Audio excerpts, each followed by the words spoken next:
We are with Chris Liu, founder of UCB. So, Chris, thank you for joining us here at Sigma Asia 2026. Yeah, thank you for having me. Great. Our first question is about hiring challenges. Competition for experienced talent in iGaming has intensified across Asia. So, what are the biggest hiring challenges operators and suppliers are facing today, particularly for leadership and specialist roles? Yeah, I think that's a really good question because we are actually hiring the same 200 people as a senior role in Asia. So it's a big competition, right? So most of the time, like I would say to most of the founders, like don't try to invest in some juniors as well because sometimes they come to me and they will be like, let's hire 10 juniors to bring the cost down. And my answer is actually no, because you just need one senior person who knows what they're doing, and maybe two or three more junior people, like they can learn from the senior. And that way, you also train the junior to be the next senior person in the future in your company in the long term. Because 10 juniors is not going to change your company. They are not going to level up your company. They're only going to be there to operate what is already working. But if you're willing to invest in them, just bring one senior and then train them, that could have changed the whole thing. Well said. I mean, competition is high. What about attracting top tier talent? From your experience recruiting across Southeast Asia, what separates companies that consistently attract top tier iGaming talent from those struggling with retention and employer branding? Yeah, so with that one, I think most of my clients sometimes they were thinking about it's all about money, but it's actually not because they're talking about iGaming, right? It's a lot of money flying in. They think it's all about money, but actually not, because the great leader will stay with you because they're building something with you. They are not chasing the highest offer. They're chasing a vision. So let me give you one example of my client. Earlier this year, I think I placed someone who is quite senior in one of my clients' company. So she had a multiple offers on the table, and some are better packaged than my clients. But in the end, she actually chose my client. And why is that? It's because that she said during the interview process, my client didn't just sell her the position. They actually sell her a vision because they were telling her, hey, where this is where we are, this is where we are going, and this is why we needed you to come with us so we can get there together. So after the interview, she actually tell me like this whole process make me feel like I'm not joining a job. I'm joining a vision. So money, of course, is important because money is an entry ticket, but what makes them stay is the vision. I love it. I'm getting goosebumps just hearing you say that word repetitively. Vision. The next one I'd like to ask is about skill sets.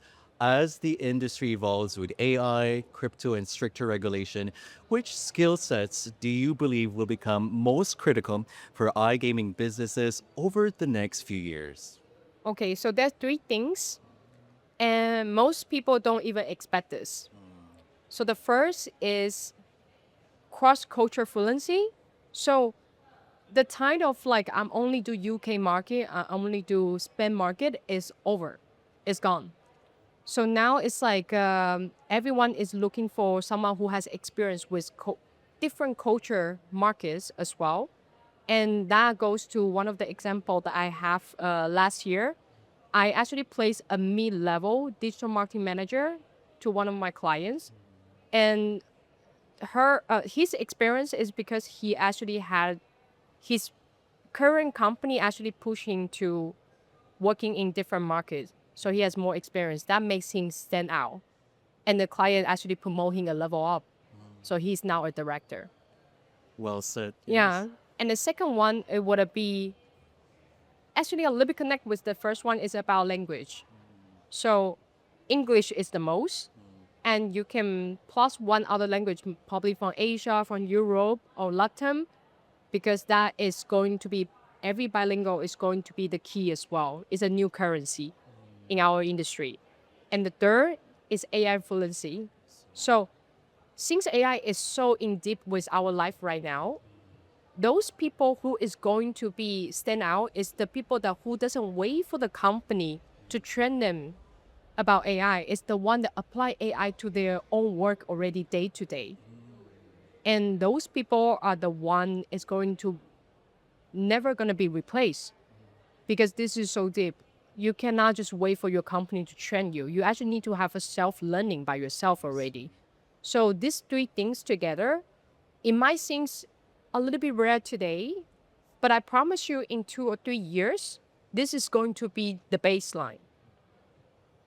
Well, we have skill set. You mentioned about languages and other examples as well too. Aside from that, I want to dive into scalability now. Many C-level executives are under pressure to scale quickly while controlling costs. How should companies balance aggressive hiring targets with the need to build sustainable, high-performing teams and company culture? Yeah, so that's also a good one. So as a Usobi, we have a lot of clients like sometimes really acting a little bit panicking and come to us and be like, oh, I need this person. I need this C level. But my one advice always plan ahead. Plan 3 to 6 months because most of the time what they haven't thought about team is because the company is going well, everything is operating fine, the revenue is going on. But the thing is when the revenue is too big for the team to handle, that's where they start doing the panic hire. And that's where the mistakes start happening.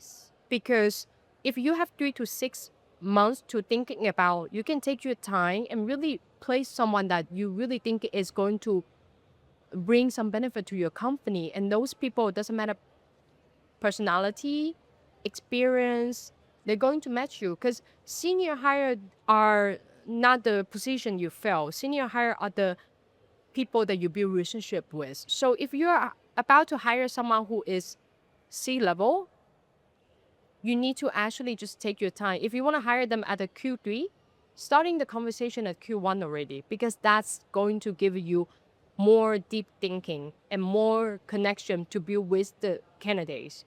And when they join you, they already know what you're doing. They're preparing already even before onboarding. And that's how I think it's very important for the senior hire. Thanks, Chris. Well said. Love the insight. Chris Liu, founder of UCB. So once again, thank you. Thank you so much, Jeff.